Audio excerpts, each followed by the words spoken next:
So, Deputy Speaker, I rise to defend and advance the cause of the Union, the most successful political and economic union between nations in the history of the world. A union which, as a force for good, built the modern world we live in today. The union between Scotland, England, Wales and Northern Ireland, our precious United Kingdom. I remind the House how Adam Smith described the Union from the perspective of Scotland, a measure from which infinite good has been derived to this country. And I say amen to that. The Union defines who I am. With a Scots father and an English mother, 3 of our 4 children have married spouses from Northern Ireland and England, and so it is more general. As it is more generally, our union is a matter of family. We are a family of nations, because the union for me has always been a much deeper issue than economics or other additions of numbers. It is in fact a matter of the heart. The union between Scotland and the rest of the United Kingdom has together defeated fascism, seen out communism, and helped shape this modern world that we have today. It is a bulwark of democracy and freedom which uses its wealth for good to help some of the poorest people around the world. As I said, the Union is a family.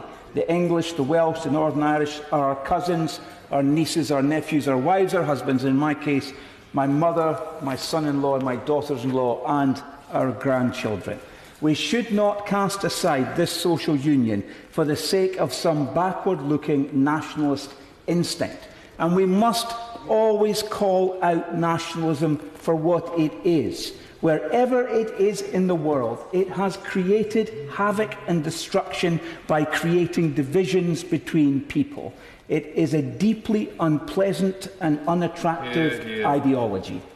The nationalists, Mr. Deputy Speaker, try to portray themselves as civic and joyous, inclusive and accepting.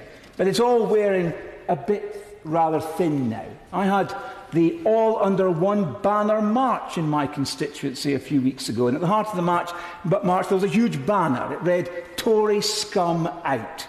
The march was a display of political intolerance, and all those who say they were on the march but didn't agree with Tory scum out or the F the Tories mugs that were on sale, I would urge them to note the name of the rally. It was all under one banner, and that banner, Mr. Deputy Speaker, is barely disguised political bigotry. And that is what my constituents in Stirling saw, and that is how they judged it. Can I just say to the honourable gentleman that he is many things.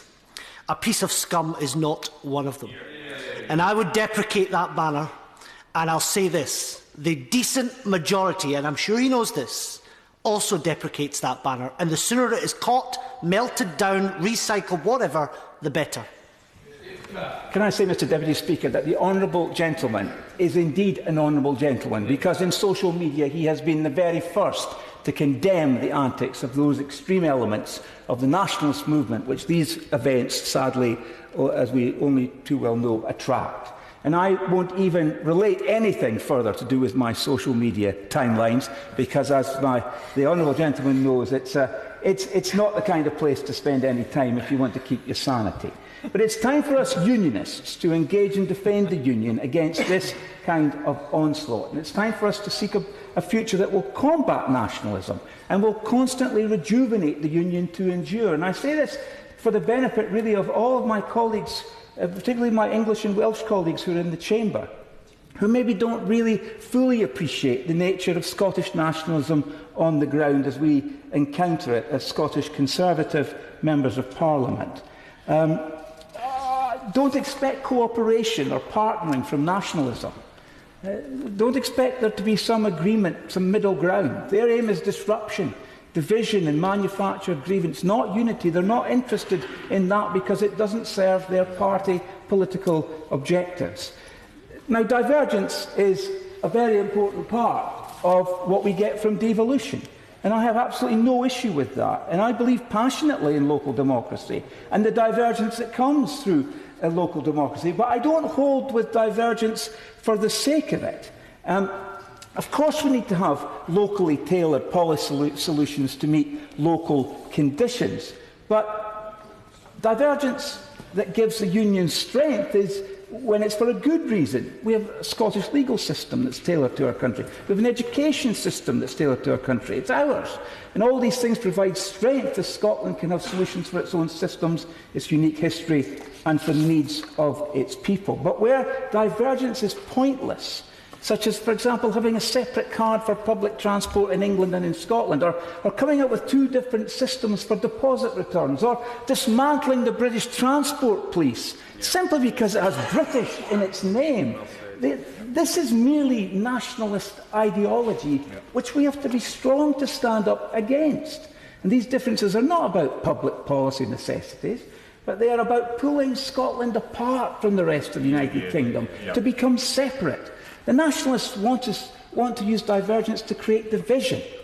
They want to make the union dysfunctional, and I want the union to work better. And so the Minister will not be surprised to hear that I will persist in my argument for a stronger and more functional union that serves all of the people and all parts of the United Kingdom. My constituents in Stirling pay their taxes, and now, in many cases, they pay significantly more tax than any other part of the United Kingdom. They pay their share of the cost of Whitehall departments. They get the same protection from the armed forces. They get the same help and support abroad when you visit a consulate or embassy.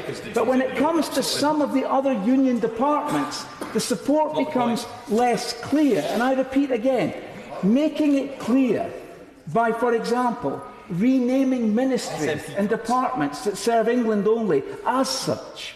The Department for Health and Social Care for England. Ministries serving the whole of the United Kingdom should, as a matter of course, be asking what policy implications there are for Scotland and Wales and Northern Ireland and for the regions of England. And I'm afraid that there is a concept which I think is endemic to government here, and it's not specific to this government, but all previous governments since the devolution settlement, and that is devolve and forget. It is a phenomenon which plagues government and must be guarded against. The UK government is as much the UK government in Edinburgh as it is in Chester. And part of the issue here is that the UK government departments operate through the prism of the territorial offices, and the propensity for UK departments to dump issues into the lap of the Scotland, Wales and Northern Ireland offices is very high.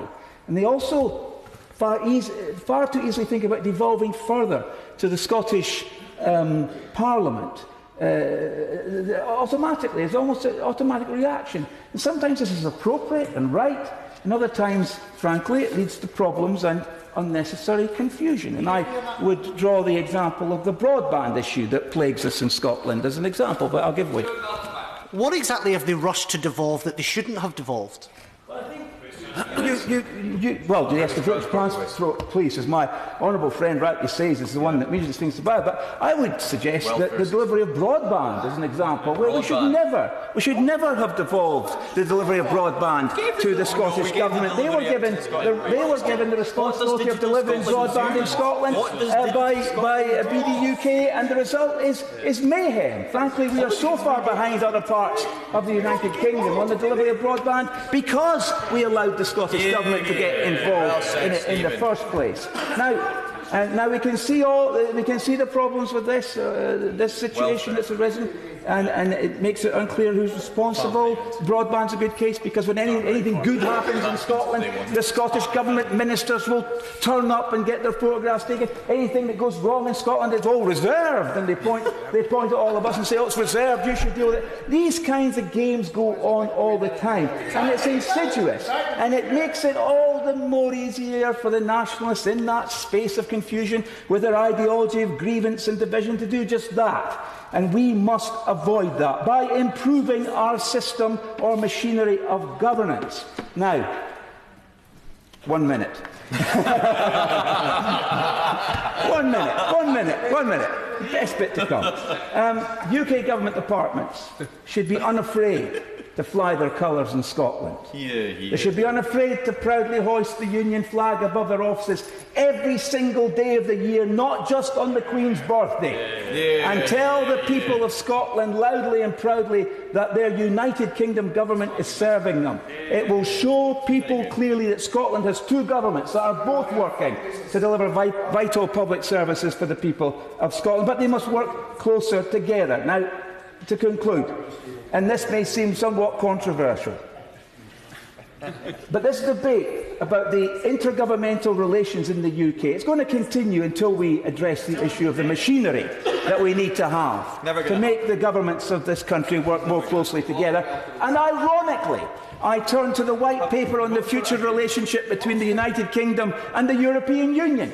And I got as far as chapter 4 when it came out and read their details for how governments could work together, how different departments and parliaments could work together for the benefit of the people. And so, with no small sense of irony here, I advise the government to read chapter 4 of the White Paper, starting at page 84 of the White Paper, where, and I know many people never got to page 84, I'm sure, but I did.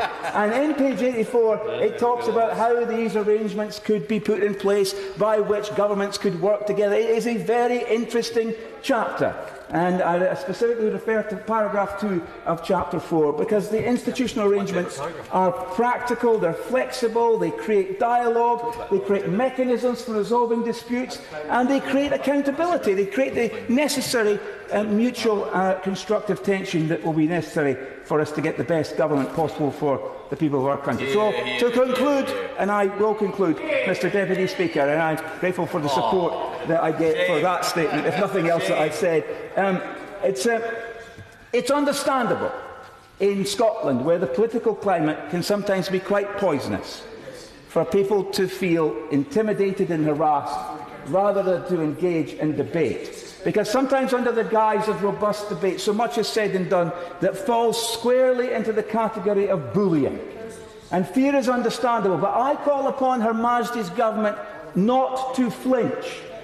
This government must face up to that culture firmly and fairly. And I believe it shall. It should be proud and loud about its activities in Scotland. We should not submit to the bullying or the provocation of the nationalists. We should not surrender our country, because on no circumstances would that bring about a flourishing union that would be a boon to the peoples of this country for generations to come, which is what we need now more than ever before.